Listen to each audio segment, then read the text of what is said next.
Football season is now in full swing as we begin week number 2 of the 2025 NFL season tonight. So that only means one thing. It is time to make our picks for the entire 16-game slate here on VinCon Sports Talk, episode number 56, with my partner, Connor Swanson. As always, my name is Vinny, and before we start today, please be sure to follow us on all of our social medias, that being TikTok and Instagram, and hit the subscribe button here on Spotify or YouTube, whatever you are watching us on today. Connor, it is a wonderful, great fall feeling day outside, so why don't we lock ourselves in our rooms, close the blinds, turn the LEDs on, and talk about the NFL, man. How you doing? Dude, I'm doing great, and you set that up perfectly, right? Are we like bad people for this? I don't even know. No. We should probably be getting some vitamin D outside from the sun, but we're gonna go touch grass. Happening. We will after this. After we recorded on Tuesday, we went and threw the pigskin around a little bit. It was a good time. Did. So, we were basically NFL players, so.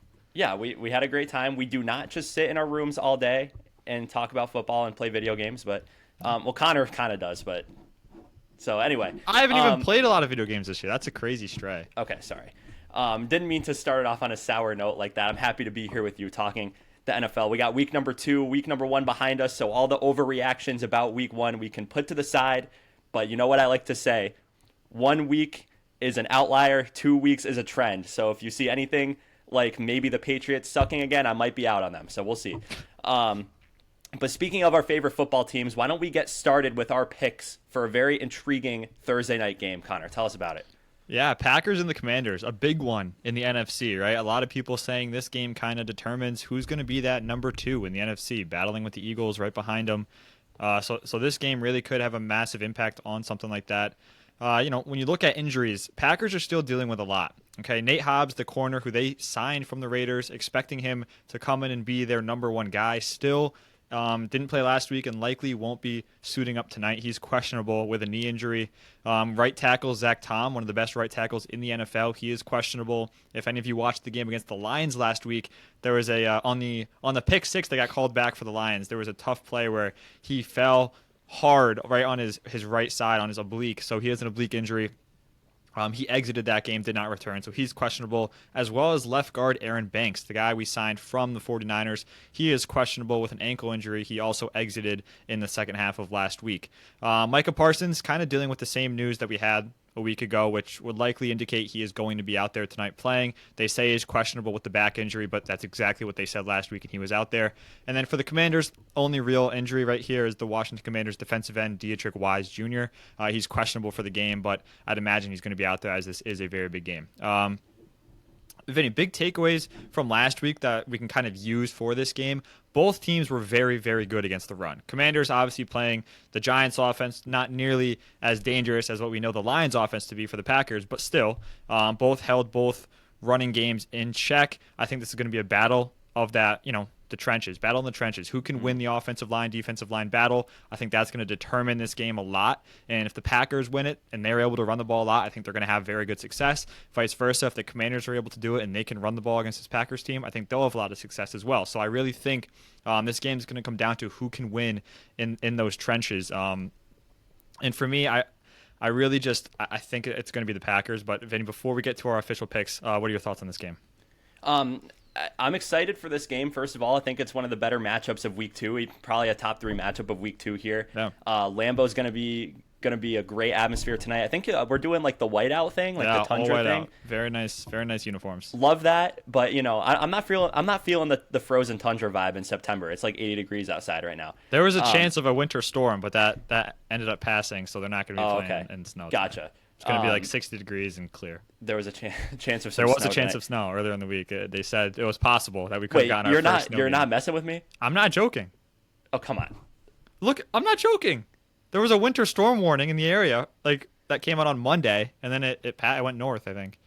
I've never heard of such a thing in the month of September in my entire life. It's in Wisconsin. Yeah. It's not that. Like, it's okay. Anyway, we're not a weather podcast here, so we're not going to debate about that. We can be. We could be. We really could be. We do nice love day the out weather. tonight. Or today. Yeah, I know. We did a lot about the weather today. All right, enough of the weather. This is going to be a really good game. The Packers defense was just so suffocating last week. They just held the Lions to pretty much nothing. And I think if you could do that to the Lions, probably one of the best offenses in the league, you could probably do that to anyone. I know Jaden Daniels, it's a completely different sort of thing they're dealing with than they dealt with the Lions, but I do think even with a few injuries, I think the Packers are going to be able to take care of business at home, go to 2-0. So I'm going to take the Packers. That's my pick. Okay. What do you have to say about that? I'm taking the Packers as well. I mean, many of you probably could have assumed that, as I am a pretty big Packers guy myself. So I'm riding with the guys. And, I think the defense is going to be a big key to this victory, but I also think the offense kind of has been a little underrated when you talk about this Packers team. You've pointed to the defense so many times, especially after that week 1 performance, right? Where the offense, they're still very capable. Jordan Love is one of the best off-platform throwers in the NFL. He can make very crazy throws from different arm slots, things like that. And the wide receivers, I mean, they're all going to touch the ball at least a couple times, right? It's not going to be any one guy. The one thing I do want to see from this Packers team, right? It's going to be a lot of man-to-man with this Commanders defense. You're talking about Marshawn Lattimore, Trey Amos, and Mike Sanderson for the Commanders. 3 guys that they love utilizing man-to-man coverage in because they are very good defenders. So what does that mean? That's going to open up things for the tight end Tucker Kraft. So I wouldn't be surprised at all if Tucker Kraft goes out there and has a big game, finds a lot of gaps while they're playing man-to-man. I don't think he's going to be able to be manned up very easily. I mean, he's a guy who runs like a wide receiver when he's running his route. So it's very tough for a safety or a linebacker to cover. So look for him to have a good game, maybe some of the other tight ends as well. But yeah, we both take the Packers here, Vinny, and it's going to be a great game. But I do think the Packers are going to be the better team. Yeah, so we both take the Packers. For any of you in the VinCon Pick'em League, make sure you get your picks in. If you're listening to this, we're recording it on September 11th, Thursday. So the game is tonight. If you are listening to it today, make sure to get your picks in. I know it's easy to forget the Thursday night game when you're making your picks. So at least do tonight's game. But let's move on to the action on Sunday, starting off with an interesting one here in Cincinnati, in the jungle, between two jungle cats, you could say. The Jacksonville Jaguars making the trip north to face the Cincinnati Bengals. Both teams won last week. Very different wins. I'd say neither offense looked great. Trevor Lawrence for the Jags really, even despite winning 26-10, didn't look very good at all, missing a lot of throws. And then Joe Burrow with one of his worst games ever last week in a victory, just held to under 120 yards, just really disappointing. But we have a battle here of 2 bad defenses in this game. So I think we're going to see a lot of points. It's good for fantasy. And it's good for hopefully these 2 quarterbacks to kind of bounce back and gain some confidence going into the rest of their season. So I do like this game for a lot of reasons. I think it's going to be a very high scoring. It's going to be high value game for fantasy. And I think it's a game that the Bengals should win just because of their edge with the star power on their offense, even though the Jags have some guys too. So I'm going to take the Bengals here. What do you have to say about this football game here? Yeah, it's not a tough decision for me, right? I'm going to ride with the Bengals as well here. And really, it just comes down to what offense I think is going to be better. And I mean, even though the Bengals looked bad last week, to your point, I really do think the Bengals are going to come out here in week 2, have a good bounce back against a terrible pass defense. Although, they played good. The Jaguars defense played good against the Panthers, but obviously we're not comparing the Panthers offense to the Bengals offense here. Like that's not going to happen. All right. Bengals are miles better than that Panthers team. And I think they're going to come out here. I think Joe Burrow, Jamar Chase, they're going to, go back to what they were doing all of last season, and they're going to absolutely run away with this one. Yeah, this is a good game to do it. Maybe they can get into their mid to late season form earlier for once here against a really bad secondary and a bad defense in general. So expect a lot of points here. Let's move on to the NFC East and a very interesting game here. Connor, tell us about the Giants and the Cowboys, Vinny, both 0-1. All right, two teams that lost in week 1.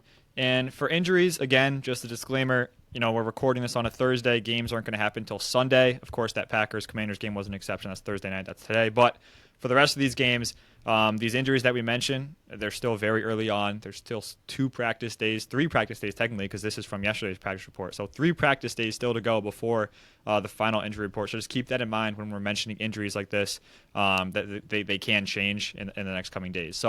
But with that said, for the Giants, as of right now, offensive lineman Andrew Thomas still has not practiced, still trying to recover from a foot injury. Dexter Lawrence, he didn't practice for personal reasons, they said. It wasn't rest or anything, but he had something going on, I guess.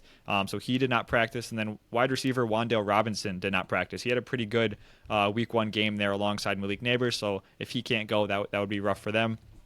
The biggest news for the Giants was their linebacker Micah McFadden did not practice. He had foot surgery because of it after week 1, and he's going to miss significant time with that. So, your team goes from bad to worse, right? The situation is not ideal for this Giants football team.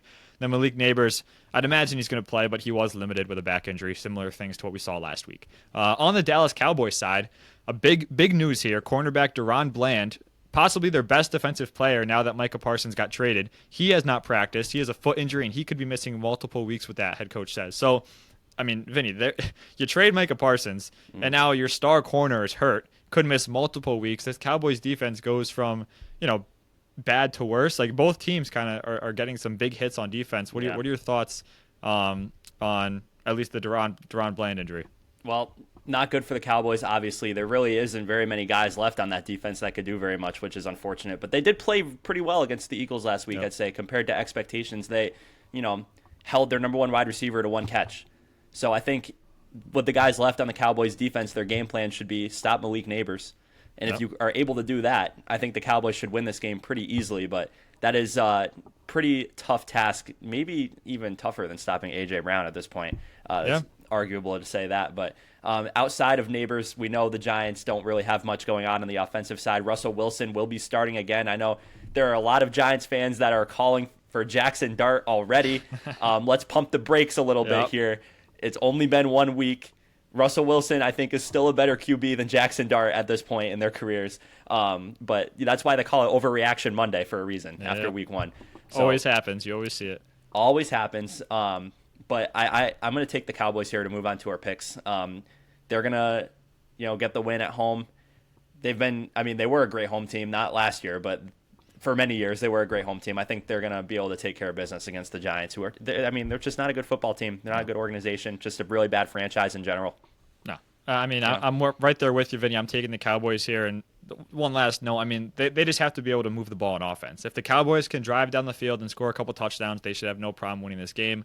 But, we've mentioned it is a little bit tougher this year against this Giants defense that is very good. They held Jaden Daniels to 1 passing touchdown last year. Of course, he had the rushing one as well. Or no, he didn't. He had the Deebo Samuel rushing touchdown. Sorry. But still, 1 passing touchdown for Jaden Daniels last week. Not what we're used to seeing from him, but they still put up 21 points. I think if the Cowboys can get into the 20s, I think they win this game as well. I'm right there with you. We both take the Cowboys. Yeah, that should be the game plan against the Giants this year. If you just get into the 20s, it should be a pretty easy win any day of the week. We'll move on here to a game in the AFC East here at MetLife Stadium. The Bills taking on the New York Jets. Very interesting matchup here. The Jets playing very well in week 1, even though they did take the loss to the Steelers. The Bills, obviously, with that incredible comeback, so they come in at 1-0. James Cook was limited in practice. Again, this is only Thursday, so there is a lot of time to get healthy and get back on the field. But he was limited yesterday. Then Tre'Davious White also limited yesterday in practice for the Bills. So the main thing here, Justin Fields had a really, really good week for the Jets last week. Facing off against the Bills, Lamar Jackson had no problem running the football himself against this team. No problem. The Ravens in general, a great running team. The Jets, though, they ran the ball very well against the Steelers last week, which is not easy to do. Nope. So I think the game plan should be pretty similar if they could keep this game close. The Jets could run the football very well against the Bills and make this a little closer than it has to be. What are your thoughts on that? Yeah, I could see that happening, and I could also see the Jets being able to pass the ball. You look at the Ravens-Bills game, and obviously, right, you can't say, okay, the Bills' defense or the Ravens' defense is terrible because they gave up that many points, right? Those are the two of the 3-4 competitors in the AFC who are trying to get to a Super Bowl. Mm-hmm. But what you can see is the Bills' corners looked very sluggish and slow out there against the Ravens. They were running. You saw even Derrick Henry, who is a big boy. Yes, he can move, but he's a big boy. He's running past these corners who are much smaller, should be much faster, and they just couldn't keep up with them. So, when you talk about the Jets' run game, yes, I think that's there. I think Breece Hall can do very well, but I also think that there's possibilities here for Garrett Wilson. There's possibilities for this Jets pass attack as well to be, maybe not as good as it was last week, but maybe they still are pretty successful in this game. Not to say they're going to win, Vinny, but, I still think there's a good chance that Justin Fields, Garrett Wilson can have a decent day here against the Bills. Yeah, and speaking of that, I'm going to take the Bills in this game, but I'm going to put the disclaimer out there that I think this is going to be a close game. I think this is a kind of a trap game for Buffalo. Maybe the Jets come down to earth, but maybe they have a new identity this year with Justin Fields, and they could be in these football games against good teams. So I think it's going to be a good one. Maybe pretty high scoring again, but I think the Bills will take care of business in a scare, though. We'll say a scare. I think the Bills will win. I don't think it's going to be a scare. I do think it could be like a 2-possession game, but I still think the Bills have the talent on offense to kind of, get clear of them, get a little bit of distance between the two teams there late on in the fourth quarter. All right. Cool. So we move on to an NFC North matchup here. All right, we've been blessed with a couple NFC North matchups early on in this season. 2 of them last week, and now we get another one here in week 2. I don't know if this is a blessing, but still NFC North football. It's always something. Bears and Lions both 0-1 on the year. When we're talking injuries, offensive tackle Taylor Decker, who played all snaps last week for the Lions, he did not practice with a shoulder injury, and then linebacker Jack Campbell, one of their big playmakers on defense, did not practice with an ankle injury. So 2 guys to monitor as we go across the next few days here before Sunday.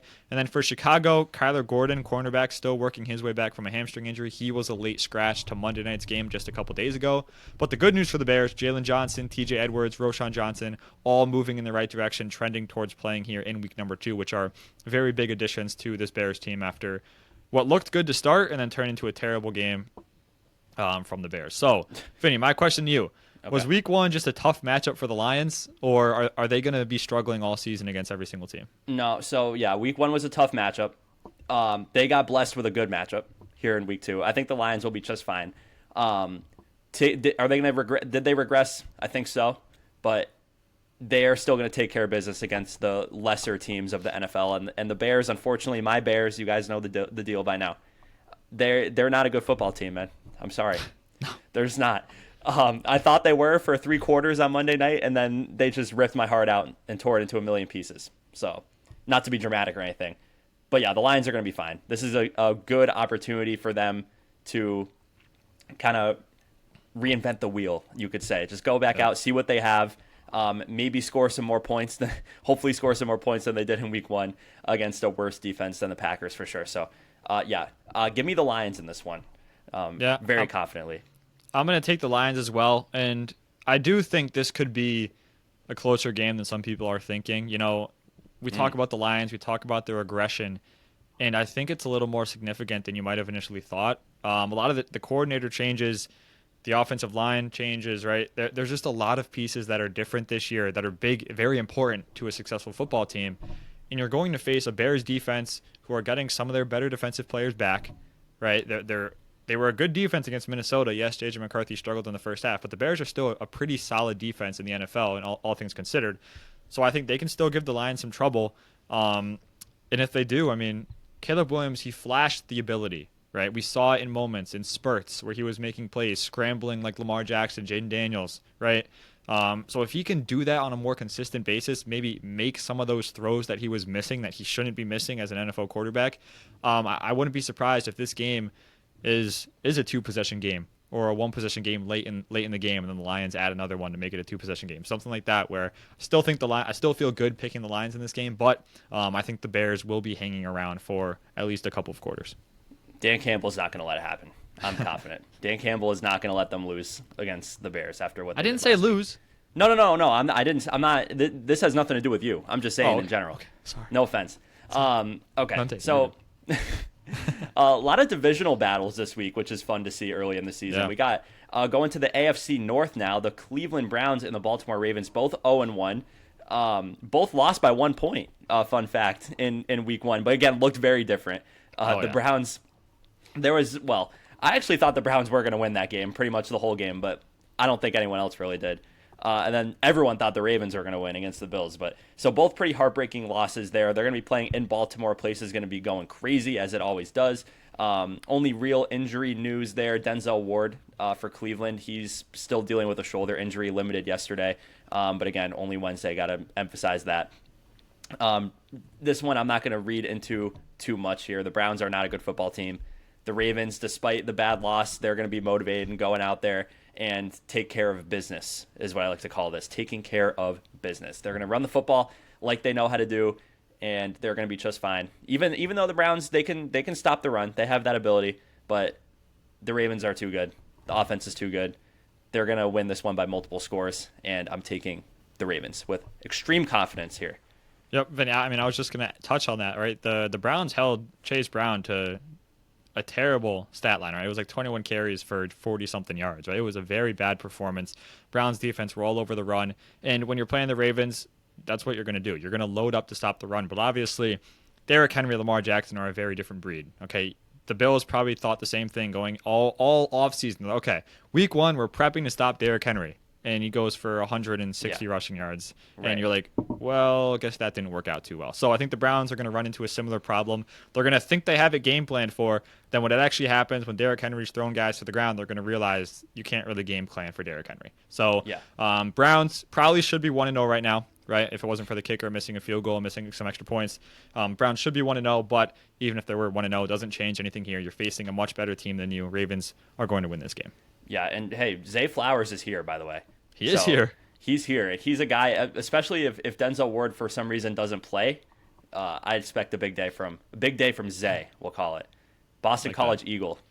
Respect. Fun fact. Yeah. So we're going to move on here to a pretty fascinating matchup, in my opinion, right? The 1-0 Los Angeles Rams versus the 0-1 Tennessee Titans. Now, both of these teams played in pretty low-scoring matchups, more so the Rams, but still the Titans were in a 20-12 loss, still pretty low-scoring, all things considered. For the Rams, two key offensive linemen, Steve Avila and Kevin Dotson, both did not practice on Wednesday, dealing with ankle injuries. So if they both cannot play, you're down two starters. That would not be ideal, right? Obviously, but I'd imagine at least one of them suits up. The reports have been pretty positive for them, trending towards them playing. But of course, monitor it again. These are from Wednesday. For Tennessee, safety Quandre Diggs did not practice with a hand injury. And for also the Titans, tackle J.C. Latham, one of their better offensive linemen, he did not practice with a hip injury. So that I mean, again, offensive linemen, you never want to lose to injuries. So you always got to monitor those, especially because, it affects the run game, the pass game. It affects more than just, missing a wide receiver and you have to change what you're going to do. It affects the entire offensive operation. So it's definitely something to monitor. And then L'Jarius Sneed, the corner, he played last week. He's limited in practice on Wednesday, but I'd imagine that's just to make sure he's continuing his recovery process and staying on track to play. And then defensive tackle T'Vondre Sweat, he did not practice with an ankle injury, but I'd imagine things are sounding like he's going to be out there as well. So nothing crazy for the injuries outside of the offensive lineman, really. If any, big thing for me, right? These are two elite defenses. We saw it with the Rams a week ago against the Texans. We saw it with the Titans, who played the Broncos very well, right? Bo Nix turned the ball over twice. Titans really made that game much closer than everyone thought. I mean, they were our lock. The Broncos were our lock of the week, and it was an 8-point game, and the Titans had a chance, really, to tie the game up. So I expect similar struggles from both of their offenses that we saw in week one. Last week, the Rams, Matthew Stafford wasn't all that. Right, Puka Nacua had a great game, but Stafford especially, he had a passing touchdown, didn't turn it over, but the yardage wasn't there in the mid-100s. And then, of course, Cam Ward, we knew it was going to happen, but he had a rough game as well. Terrible completion percentage, only a little over 100 yards. It just wasn't the game you want, and I do expect the same type of game here from both sides in this week. But for me, Vinny, I'm just going to get right into it. I give the nod to the better offense in this game. Right, when you have two good defenses, I typically tend to lead with the better offense, and that's going to be Stafford. It's going to be Puka Nacua, Devontae Adams, Kyron Williams. I think they're going to be able to run the ball. We saw the Broncos be able to run the ball a pretty good amount against this Titans team. I think Kyron Williams is going to have a very good game, and I think Matthew Stafford is going to do what he does best. He's not going to turn the ball over. He's going to hit his guy Puka Nacua a ton. They're just going to move down the field and get in the end zone a couple of times, and it's going to be enough in a game like this. Yeah, I'll take the Rams too. Pretty easy decision here. Cam Ward, pretty rough start to his NFL career schedule-wise, but he'll be fine. I think the Titans will be just fine too. But a tough nod for them on the schedule early on. But I don't think they're going to be able to overcome the Rams. They're just a better football team in my opinion. So I'll take the Rams here. We move on to Southern Florida for a game that I am just so not excited to witness, to view this weekend. That being the Patriots and the Dolphins. Okay, down in Miami, the New England Patriots, my favorite football team, they've had immense struggles in Hard Rock Stadium for as long as I can remember. With Tom Brady, Mac Jones, Cam Newton, Drake May, Bailey Zappi, Jacoby Brissett. Doesn't matter who it is. they can't win in Miami, dude. And it doesn't help that Christian Gonzalez still not practicing. He missed week 1. Harold Landry, our best defensive player in week 1, he didn't practice. And then Keon White, another big piece, he is sick. So hopefully he'll be fine. Yeah, he didn't practice yesterday either. Jalen Waddle, the wide receiver for Miami, was limited in practice yesterday. He's leaning towards playing. Kind of dodged a bullet with the injury last week, but everything went wrong for the Dolphins last week, as we know. They were by as far, we know, yes, we know very well. They were terrible. They were terrible. They, without a doubt, had the worst performance out of all 32 teams last week in week 1. So here's why I'm picking them to win against my favorite team, the Patriots, right? 1, our secondary was awful last week. Awful.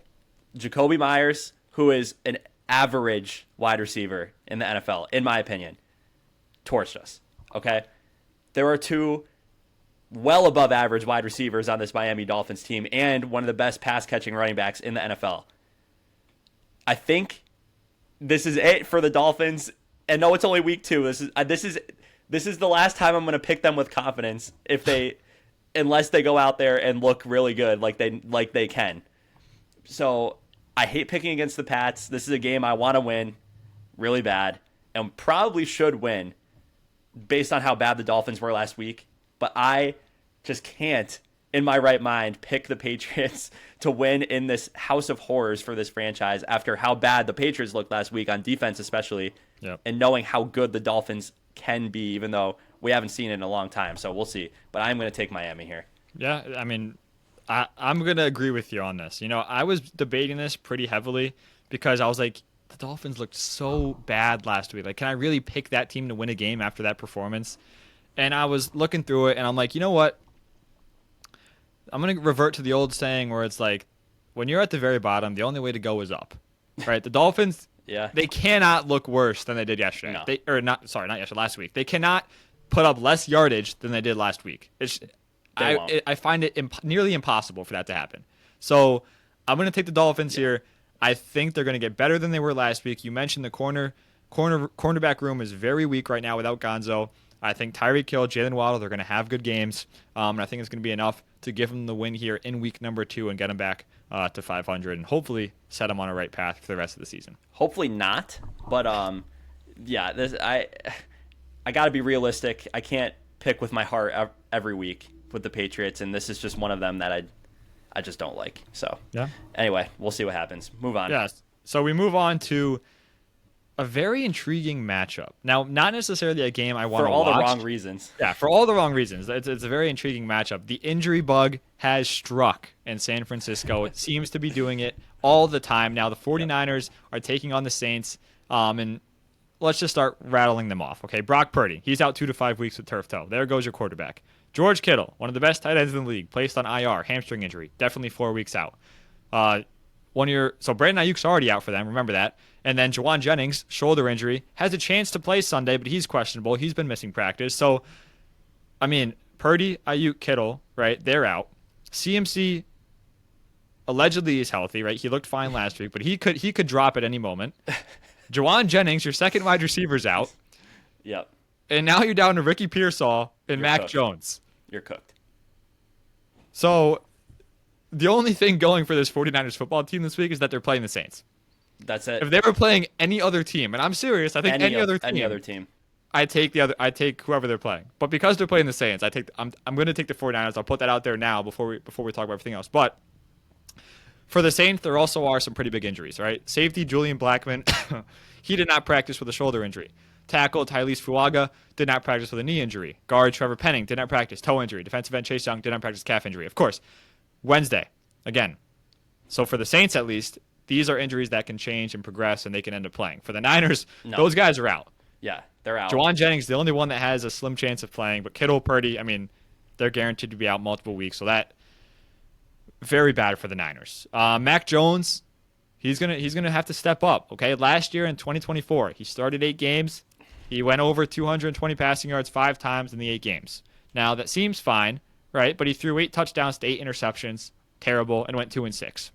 Yeah. So the reason he went over 220 yards 5 times out of 8 is probably because they were losing every single game, and they had to throw the ball. So take that into consideration. Make of that what you will. Mac Jones, watching him last year, right? He didn't look terrible. He had some moments. He had flashes. I mean, I remember talking about it last year on the podcast. It was like, whoa, like we didn't. Or Yeah. like this is kind of like a shock to see Mac Jones playing like this. He kind of had some energy, some excitement around him. But at the end of the season, you look at his stats, it wasn't anything too special. So definitely not Brock Purdy. Vinny, what are your thoughts on Mac Jones starting this game for the Niners against the Saints? It's funny because I used to make the joke that Brock Purdy was just not a good quarterback, and he was like such a system QB because the Niners system is so good. And I always used to say, throw Mac Jones in the Niners offense, and he's going to be just as good as Brock Purdy. Well, now we get to see if that's actually true, and I'm so excited to see my guy Mac Jones back in action. And you know what? The Niners are going to win this football game. And like you said, put them up against any other team, they're toast. Even maybe the Giants with their good defense. They really might be toast. But the Saints are just that bad, and I did want to pick I wanted to pick the Saints. I want to pick them at least once this year just to see. But I mean, dude, Spencer Rattler just is not that guy. I mentioned that last time. He's just not that guy. Mac Jones is definitely not that guy either. This is going to be an ugly football game. Christian McCaffrey is going to have to carry, and Ricky Pearsall. Shout out Ricky, dude. That guy's the real deal. Shout out Ricky, yeah, man. But yeah, I'll take the Niners here. I mean, they're in trouble after this week, though. That's all I gotta say. Yep. So right. we'll both take the Niners here. We move on. Another NFC West team in action in the early window, that being the Seattle Seahawks, going to Pittsburgh to face the Steelers in their home opener. Devin Witherspoon, the Seahawks cornerback, he did not practice yesterday, and then Ernest Jones was limited yesterday. So two big pieces of their defense, both in question for this weekend. And then for the Steelers, another big name here, Joey Porter Jr. did not practice yesterday. So those are the key injury notes for this game.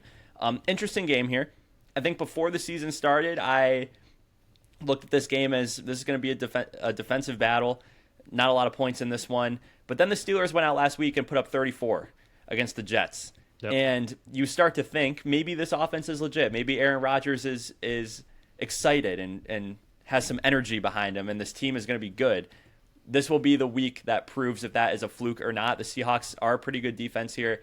If Aaron Rodgers can go out and perform and, put up a lot of yards and throw some touchdowns again like he did last week, then maybe I'm pretty sold on the Steelers. But again, it's only been 1 week. I think DK Metcalf should have a good game in this one. It's a revenge game for him kind of right away. We've had a lot of revenge games early on in this season, which is fun. Makes it fun, yep. It makes it fun. And I just think it's going to come down to Sam Darnold not being able to do much against the Steelers defense, who were not even good. They weren't even good last week, but they are much better than how they played. And Sam Darnold, I think, is a pretty easy quarterback to game plan for, all things considered. So I am going to take the Steelers and that elite defense to beat the Seahawks here in what could be a pretty low-scoring game, maybe. Yeah, I'm with you. I'm taking the Steelers here without much hesitation, to be honest. Looking through everything from last week, Seahawks, they struggled offensively against the San Francisco 49ers. And no hate to the Niners. I don't think their defense is as talented as the Steelers. They don't have as many playmakers. And when you talk about game planning for a team like the Seahawks, if you're Mike Tomlin, Steelers defense, the Seahawks gave the ball to JSN basically every single time they were throwing it. Yeah. So you can say, okay, we're going to put Joey Porter on JSN for most of the game, follow him around, even if he's in the slot, shadow him, all right? And then just have a safety double him, right? And take away JSN, take him out of the equation. And I think this turns into a very easy matchup. Cooper Kupp, he still has the ability, but he's not going to win this team a game. Mm-hmm. All right, the running back situation is a mess. Kenneth Walker, Zach Charbonnet, who knows who's going to get more carries. I think the Steelers are going to be just fine on defense. Then offensively, I've been saying it. Rodgers still has it. Okay, DK Metcalf, Calvin Austin, they're both going to have good games here. And I wouldn't be surprised if Jaylen Warren gets into the end zone for a second straight game. So give me the Steelers in this one, Vinny, and I think we can move on. Yeah, we move on to the late window here, starting off with what I think is going to be a pretty ugly one, the Broncos and the Colts. Now, listen. Daniel Jones, I know you're listening. Daniel Jones and the Colts in week 1 balled out. The offense was spectacular, okay? But now you play the Broncos, who, we've mentioned it, best secondary in the league. toughest team to throw the ball on in the league, in my opinion. Is there any way that Daniel Jones and the Colts even come close to how good they played last week in this game? I mean, not as good as how they played last week. I still think the Colts can go out there and Daniel Jones can throw a passing touchdown, but I don't think they're going to put up 33 points on the Broncos. Yeah. That's just not going to happen. So here's my biggest takeaway from week one. My biggest thing about week one that I just wasn't buying is that the Colts are legit. I watched the week one game against the Colts, and they played amazing, and Daniel Jones looked great, but there is not any part of me that thinks they're legit. If they go against the Broncos this week and put up a good game, then I will start to think they're legit. Yep. But the Dolphins and their defense are just not a good measuring stick for the Colts. Not at all. Okay. So, Dre Greenlaw been dealing with that injury. He's not practicing. Evan Ingram limited. Their new tight end. He suffered an injury last week. And then Charvarius Ward for the Colts. He was dealing with concussion symptoms. His status is up in the air for Sunday. So those are the major injury news there. Yeah, give me the Broncos, man. I probably win convincingly. I think this is a good game for Bo Nix to get right as well after a pretty bad start. But just defensively, they should smother the Colts. And again, I'm not sold. I know, people were saying last week I was very hard on the Dolphins and how bad they were. Maybe people were attributing that to how good the Colts played, and that's definitely a factor. But no, the Colts are not legit, dude. I'm sorry. They're going to lose this game. There's something to be said for, yes, the Colts got better from last year to this year. I think their defense especially, it took a big step forward. So, yes, there's that. But they're not a good football team yet. Okay, Daniel Jones had one good week against one of the worst performances by an NFL team we have seen in week one in a long time. Yeah. And the Broncos, they struggled last week. I don't see that being a trend. I don't think that's going to happen to Bo Nix all season long. Bo Nix is a very good quarterback. He's going into his second year. I think he's going to take a step forward here in week two. He's going to get going in the right direction. Cortland Sutton's going to have a good game. They're going to be able to run the ball. I think the Broncos are going to be just fine. I'm going to take them in this game to knock off the 1-0 Colts. Knock it off, Colts. Show us who you really are. Show your true colors. All right.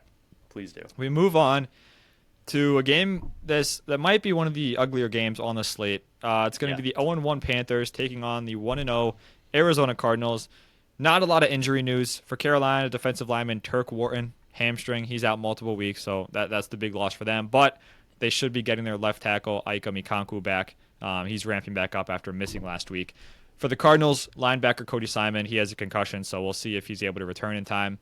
But Cardinals struggled to run the ball versus the Saints last week, which was kind of surprising. James Conner, Trey Benson, you expect them to have pretty good days against what we say is one of the worst defenses in the NFL.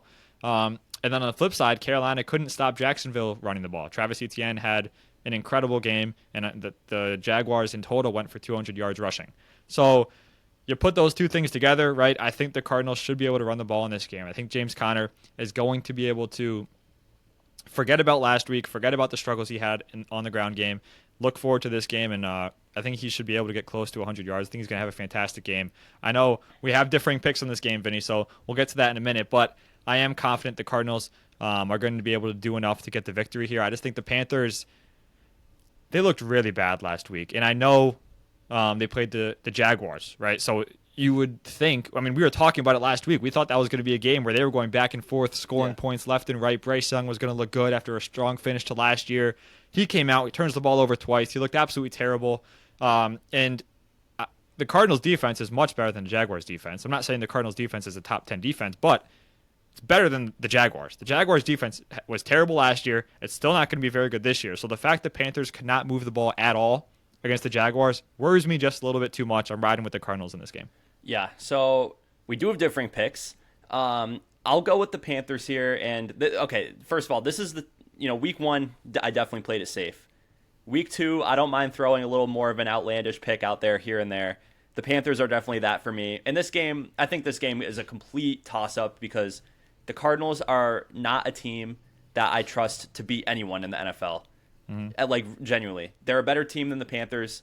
They're a better team than, a few teams in the NFL, but still, they almost lost to the Saints, and the Saints are probably the worst roster in the NFL right now. And that game should not have been close on a talent perspective. So, yeah, I don't trust the Cardinals at all. I think Bryce Young, we'll see if he can return to form with what he showed, his potential he showed at the end of last year. I think this is a good opportunity to do so. Hopefully they have a different game plan because they did look awful in week 1. But yeah, man, I just have a feeling there's no real facts or data to back this one up. It's just my gut. So sometimes Panthers. You got to go with your gut, man. Sometimes you just got to ride with it. Yeah, I'm riding with it. My gut says Carolina, so yeah, we'll go with that. Let's go Panthers this week. It's interesting. We have 3 differing picks this week, and they're all back to back in a row. So let's get into the next one, Vinny. Right in a row, yeah. Much better game here. In fact, the game of the week, one of the games of the year, looking at the schedule as a whole, obviously it's the Super Bowl rematch at Arrowhead Stadium, that being the Eagles and the Chiefs. And, man, this is going to be fun. So we got Dallas Goedert, played a big part in the Philly offense on last Thursday. He didn't practice yesterday. And then Will Shipley, the backup running back for Philly, he broke his ribs and had an oblique injury. So he's not looking great. He's out this week. And then, obviously, one of the major injuries of week 1, Xavier Worthy, dislocated his shoulder. Still not officially ruled out for this week. He's going to be able to play with a brace probably as soon as week 3. Doubtful for this game, but they're going to try. So maybe we see Xavier Worthy out there. Maybe we don't. Even if you do, it's not going to be the same Xavier Worthy as we have come to know. But anyway, Super Bowl rematch. Philly won last year, obviously, or earlier this year, I should say. Philly took care of Dallas. The Chiefs, with a pretty bad loss to the Chargers, they just didn't look like themselves. So in my mind, I'm going to follow the trends here. I think this is kind of an easier pick for me than I thought it was going to be before the season. Chiefs are dealing with injuries. Their offense was pretty stagnant, didn't look great. The Eagles, even with their flaws that they showed on opening night, I think should be able to take care of business here. Even in a tough environment, it's going to be a great environment there at Arrowhead. I'm sure tickets for this game are freaking outrageous. Yeah. But I'm going to take Philly and to win this one. I feel good about it. I feel good about that one. Yeah, and I'm going against you here in this one. Yeah. So you went against me last one. I'm going against you on this one. For me, it's not so much that I think the Chiefs are going to go out there and put up 40 points. I don't see that happening at all, right? Jalen Carter's coming back. The Chiefs aren't going to be able to run the ball, but they couldn't run the ball last week either. The thing for me is Steve Spagnuolo, defensive coordinator for the Chiefs, he's not going to let the Chiefs defense look that bad again. And when you're looking at the Eagles' week 1 performance, if the Dallas Cowboys can do what they did to the Eagles and slow them down as much as they did, I think the Chiefs will be able to do it even better. The Chiefs have a better defense, right? They didn't look the part last week, but they have a much better defense than the Dallas Cowboys do.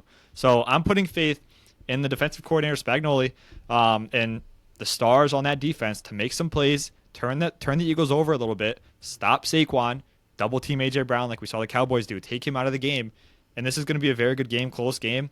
And, when you're in a close game, Patrick Mahomes, he just finds a way, man. He finds a way. I know it's a new year. I know we said last year's record in one-score games was not, repeatable. We saw it last week, but I think here this is going to be kind of like a shock pick, even if Xavier really doesn't play. Like you said, it's week 2. Take some shots now with your picks. Try to build an advantage over the competitors in the pick'em leagues, right? So this is going to be my big pick to do that. I think the Chiefs, they have the ability, right? Hollywood Brown's still a very good number 1 option. We saw it last week. He was fine. He had 16 targets, 10 catches, 99 yards. He did very good. Travis Kelce, expect him to be used a lot in this game. Mahomes doesn't need crazy weapons to make something happen. That's the big thing for me, Sure. right? He doesn't need Xavier Worthy and Rashee Rice. It's nice to have. It makes the offense much better, flows much better, but he doesn't need them. Mahomes is going to make plays with anybody on the field. He's going to scramble. He's going to make things happen. Andy Reid, you got the best coaching staff in the league over there in Kansas City. So I think they're going to find a way to make this game close, and I'm banking on that defense pulling out a victory for them. Yeah, okay. We'll see. That's fun. Big game of the week. We have differing picks there. Why don't you take us to Sunday Night Football, which is a very intriguing one here. Yeah, Sunday Night Football should be a very good game. Before we get to that, a lot of injuries. All right, of course, still injuries are all from Wednesday, so these can change, especially when it's Sunday night. You have even more time to recover. But Minnesota dealing with a lot. Okay, linebacker Blake Cashman did not practice with a hamstring injury. He just got placed on the IR right before we started recording here today, so he's out at least 4 weeks. Outside linebacker Andrew Van Ginkel, a guy we see make plays all over the field a ton. Almost had a pick six last week where he jumped a little screen there that Vinny talked about in the podcast, saying how much he hated the play call. All right, he has not practiced with a concussion. It's a short week. I can't imagine he's going to be able to clear protocol on time, so he's going to be out most likely. Same thing goes for cornerback Jeffrey Okudah, who not one of their star guys, but he played. So he probably won't be there as well with the concussion. It's very tough. We say it all the time. It's tough to clear concussion protocol in 1 week, especially on a short week. When you play Monday night and you're playing Sunday night, you have a little more time because you're playing at 8:20, but it's very tough to clear it and get back on that practice field to be able to suit up for the game. Two other pieces of news for the Vikings. Center Ryan Kelly, he did not practice with a toe injury. Shouldn't keep him out of the game. I'd imagine he plays, but that's just something to note. Good news for them. The one piece of good information we have from these injuries, their star left tackle, Christian Darrisaw, is going to play in this matchup. So they get their best offensive lineman back. Okay, the blind side of rookie quarterback, well, not technically a rookie, but you know what I mean. His first full season playing, J.J. McCarthy, he has his star offensive lineman protecting his blind side here in this Week 2 matchup. For the Falcons, Drake London, I'd imagine he's going to play. Okay, he's a pretty tough guy. He has a shoulder injury, but I'd imagine he's out there in week number 2. Darnell Mooney, the other wide receiver, team is a little more cautious with him. They don't want to risk anything, rush him back too soon. His injury is a little more serious, still a shoulder, but I wouldn't be surprised if he doesn't play once again in this game. And if that's the case, their wide receiver, Casey Washington, who is the backup for Darnell Mooney, he's in concussion protocol. So if you take Mooney out, Casey Washington likely won't clear concussion protocol either. So now you're down to really just Drake London. I mean, Ray-Ray McLeod's going to be out there. Kyle Pitts had a good week 1. But you're losing 2 big wide receivers here in Darnell Mooney and Casey Washington going up against a tough defense. Other piece of news for the Falcons, one of their rookie edge rushers, James Pierce Jr., was limited in practice with a groin injury. I'd imagine he's going to be fine by the time we kick off Sunday night, but it's something to know. So, Vinny, for me, hot take here. This game, I think, is going to be a shootout. Now, J.J. McCarthy struggled a ton at the start of the game last week, but I think he figured it out. I think he got into a rhythm, right? And I think the Falcons, when they need to, if it's that type of game, they're going to put up points, right? I mean, I think if the Bucs scored more, I think the Falcons would have scored more last week. It's just how it tends to go sometimes. When you get into a high-scoring game, you tend to find ways to score more than you normally would if it was, if you weren't giving up as many points. It's kind of like a weird mental thing in a way. Yeah.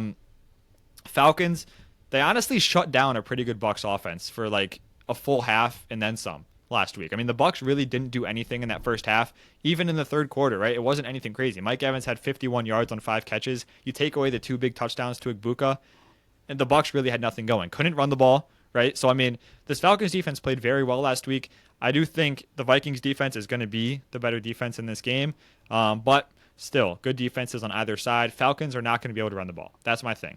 Okay, Bijan Robinson had nothing on the ground. Yeah. Okay, him and Tyler Algier combined for a little over 40 rushing yards against the Bucs defense, which I do not put in the same tier as the Vikings defense, especially when we're talking about stopping the run. Okay, the Vikings do it better than anybody, and of course, if Van Ginkel does end up missing this game, that sucks, and linebacker Blake Cashman, that makes a big difference, but okay, still a very good run defense. They have very good schemes for it. So it's going to be interesting to see how this game goes down. Vinny, before we get into picks, what are your thoughts on this game? It should be a great one. It's going to be a good one. I think these are 2 kind of under-the-radar, sneaky good teams in the NFC. Vikings home game, going to be great energy there on Sunday night. I love that. Do I trust J.J. McCarthy to win another primetime game? They gave this guy 2 primetime games to start his career. That's kind of crazy. I don't know. He didn't look great. He, came in clutch in the final 2 drives for the Vikings against the Bears, which is a good thing. It's a good sign. Obviously very important, but overall didn't look great. I do trust Michael Penix more than J.J. McCarthy to win a big football game at this point in the 2 very young careers. It's crazy that both of these guys got drafted 2 years ago, and they've played a combined 5 games. I'm talking about them playing Sunday night now, too. It's like... Yeah, now they're playing against each other Sunday night. So a really good matchup. I think this one could go either way. I give the Vikings the edge defensively, but even though the Vikings have a good defense and can stop the run, I don't know if the Falcons are going to be as bad as they were last week on the ground, because that's their whole identity. Bijan Robinson, their best player on offense, I think he's still going to go out there and have a better week than he did last week, even against the better matchup here. So I'm going to take the Falcons in this one. I trust them a little bit more, which is crazy to say. You should never trust the Falcons, man. But I do this week. I think they're just a better football team, a more well-rounded football team. So I'm going to take them. All right. And I mean, we said we had 3 differing picks in a row. This is the third game. So Vinny takes the Falcons. I take the Vikings. I am riding with one of my NFC North rivals here to start the season 2-0, which I didn't think I was going to do going into the season. I really did not. But after watching the Falcons play last week, and some of the injuries they got, wide receiver question marks, I mean, I think I like J.J. McCarthy a little better than Michael Penix right now. Penix, threw the ball a lot. Completion percentage wasn't terrible, but it wasn't great. Didn't turn the ball over. That's the biggest thing. We saw J.J. McCarthy throw a pick 6. That's going to be the biggest thing for him is can he hold on to the football and not turn it over? Because, turnovers lose you games. And they got very lucky that they were playing the Bears last week. Because if you're playing anyone else, you likely don't win that game after that start. But I just really believe that the energy after the game, seeing J.J. McCarthy, a lot of the locker room clips after the game, this team's fired up, man. This team's fired up for him. He's fired up for the team.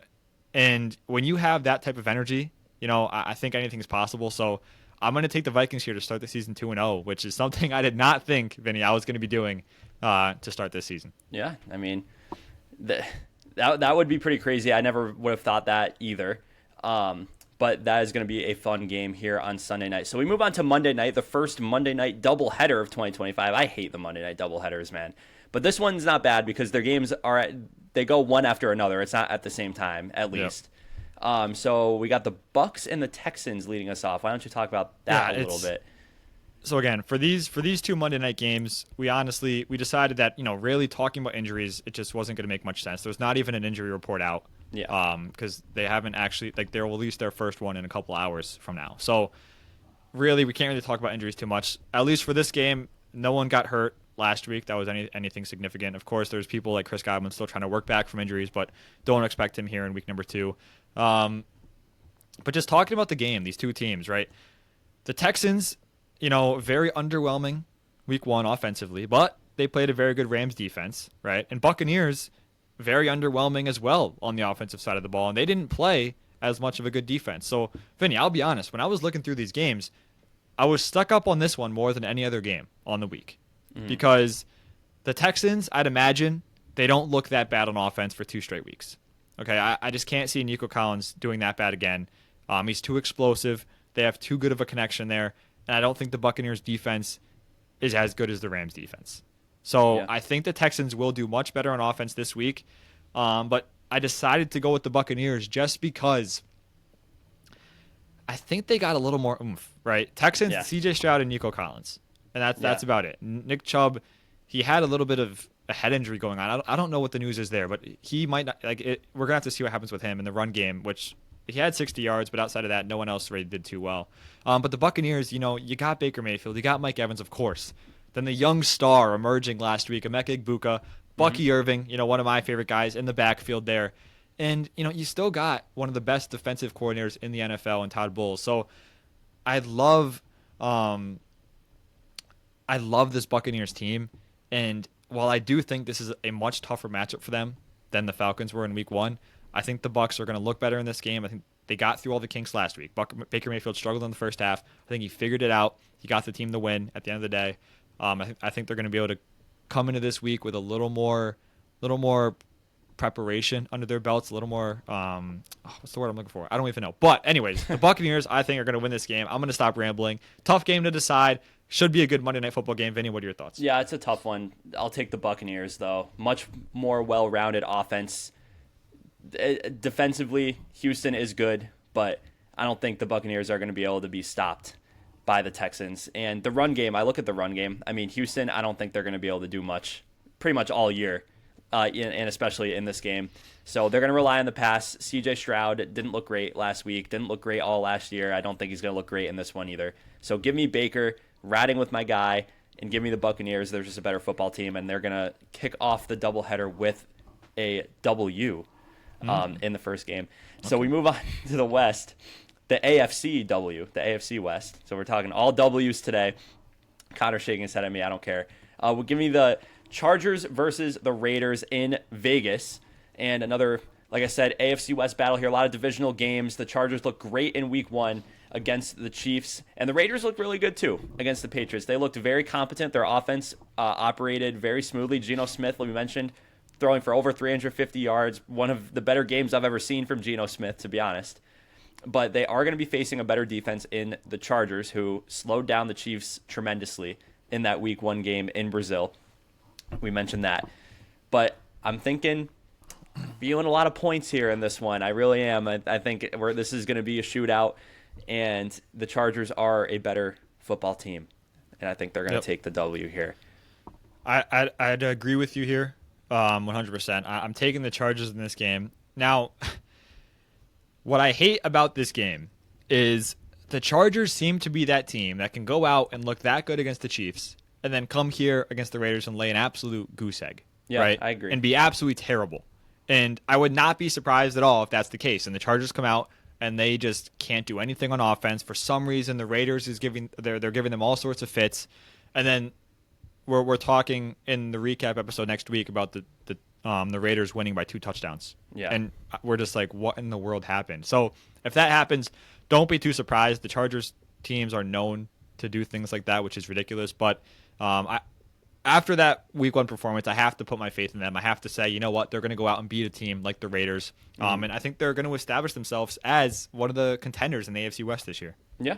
Yeah, they're just a better football team, but there is that risk with the Chargers. You don't never fully trust them. No. You never fully trust the Chargers. But anyway, that is the slate for week number 2. All 16 games have been picked. Again, if you need to pick your games, make sure to do that before Thursday Night Football tonight to make sure you are still competing in the VinCon Pick'em. So anyway, moving on to our new segment for 2025, the Lock of the Week. Connor, we have decided on one team that we are incredibly confident is going to win in week number 2. If we had to pick a team or we die, this is the team that we're going to go with. So who is that team for week number 2? You know, Vinny, we talked about it a little bit, and it honestly didn't take much deliberation. There was no arguing about it. I think this is one of the weeks where it's a little more straightforward. You see a team like the Ravens, and you see who they're playing. They're playing the Browns, who put up 16 points against one of the worst defenses in the NFL. All right, I mean... the Ravens just scored 40 points. I mean, you got to have faith in this Ravens football team against the Browns. It is a divisional game. Things can happen, all right? But I'm confident in Lamar Jackson, Vinny, and I don't think there's a way the Browns win this one here in week 2. Yeah, so you heard it here. The Ravens are our lock of the week. We're going to try to go 17-0 on locks of the week. Yeah. So we won last week. We got the Broncos correct. It wasn't easy for them. It was a scare. It was a scare. But we did take the Broncos, got it right. So we're taking the Ravens in week 2 with confidence.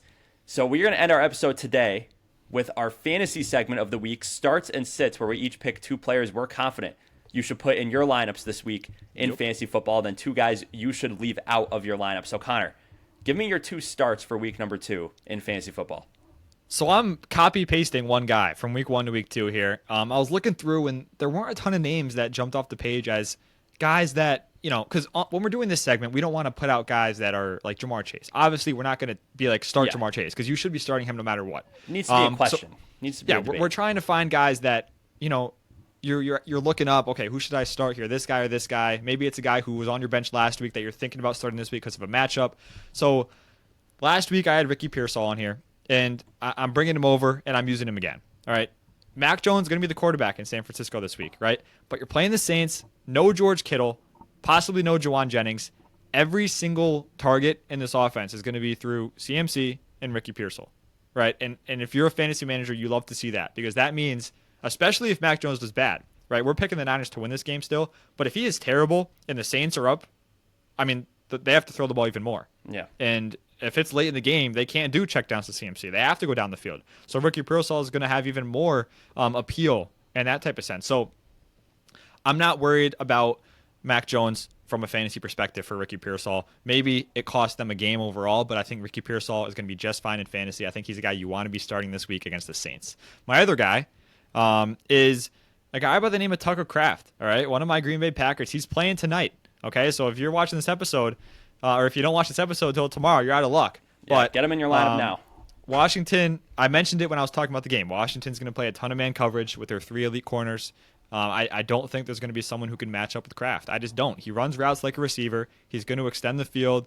He had 4 targets last week. He's had 4 targets basically every game in the last 10 or so games. So he's been a very good option for Jordan Love. And I'd imagine with the 3 receivers being possibly locked up by these elite corners, I think he's going to be the guy that Jordan Love looks to push the ball down the field and make big plays happen. All right, so that is Connor's starts. To jump into my starts, this one might be a bit of a hot take, but I'm going to take Justin Fields versus the Buffalo Bills. If you are in a smaller league, maybe an 8-man or 10-man league, Justin Fields might even be on the waiver wire in your league. So hopefully you picked him up if you're struggling at quarterback position, because he put up a lot of points last week. I think 29 point something, which is a really good week for a quarterback. And against the Bills, like we mentioned earlier, Lamar Jackson did a lot on the ground against them last week. And I think Justin Fields has the potential to be able to do the same, especially with the game script in this one, expecting Buffalo to be winning. I think Justin Fields is going to have to throw the ball a lot, kind of make things happen himself against the Bills. So I do like Justin Fields to have a really good week. And if he can continue, if you could do it against the Steelers, you could do it against almost any team in the NFL, in my opinion. Yep. So Justin Fields, I like. Another guy, Hollywood Brown, Chiefs wide receiver, especially if Xavier Worthy doesn't play, even if he does play. He had 16 targets last week. You look at a number, that jumps off the page. Now, I don't think he's going to get 16 targets again. That is just ridiculous. But if Worthy is out, he should be the main guy again. And again, probably going to be playing from behind. Well, maybe. That's a matter of opinion. I think the Chiefs are going to be playing from behind and forced to throw the ball a lot, kind of like they were against the Chargers. And Hollywood Brown's going to be the guy for Patrick Mahomes. So Justin Fields and Hollywood Brown are my starts.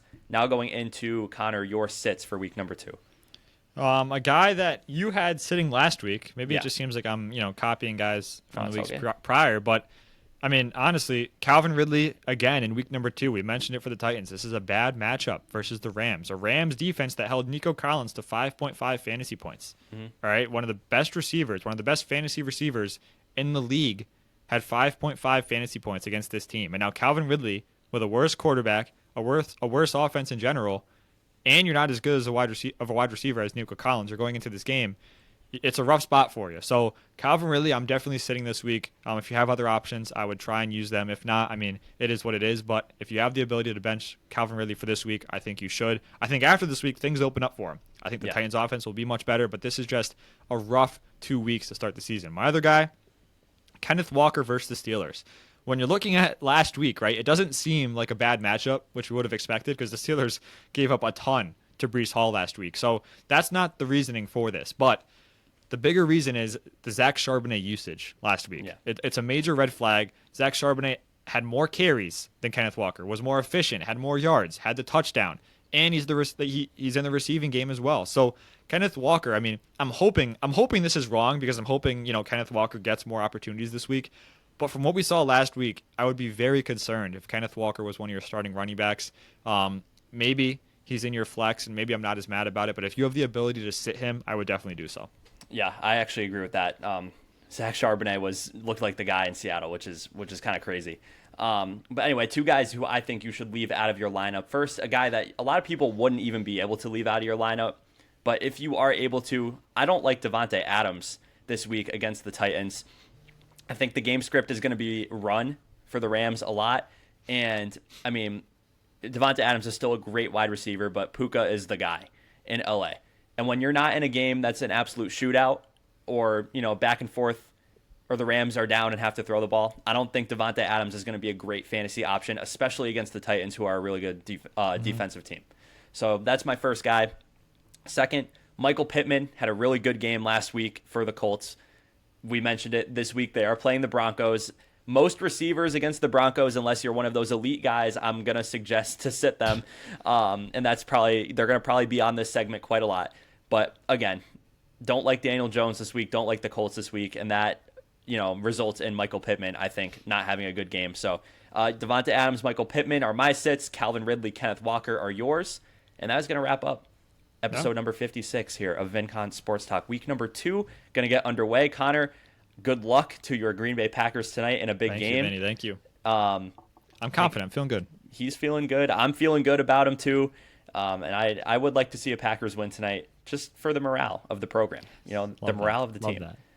We can agree sometimes on things, even though we don't often about what teams we root for. But anyway, that is going to wrap up today. Again, give us a follow on Instagram and TikTok. Hit the subscribe button on YouTube and Spotify if you enjoyed the episode today. We'll be back with you next week recapping all of the games we talked about today in week number 2. Get your picks in the pick'em. Get your picks in. Please get your picks in, especially tonight. That you have 4 hours by the time this is out, most likely to do so. So get those picks in. Very important. But anyway, thank you guys for listening, and we will talk to you next week.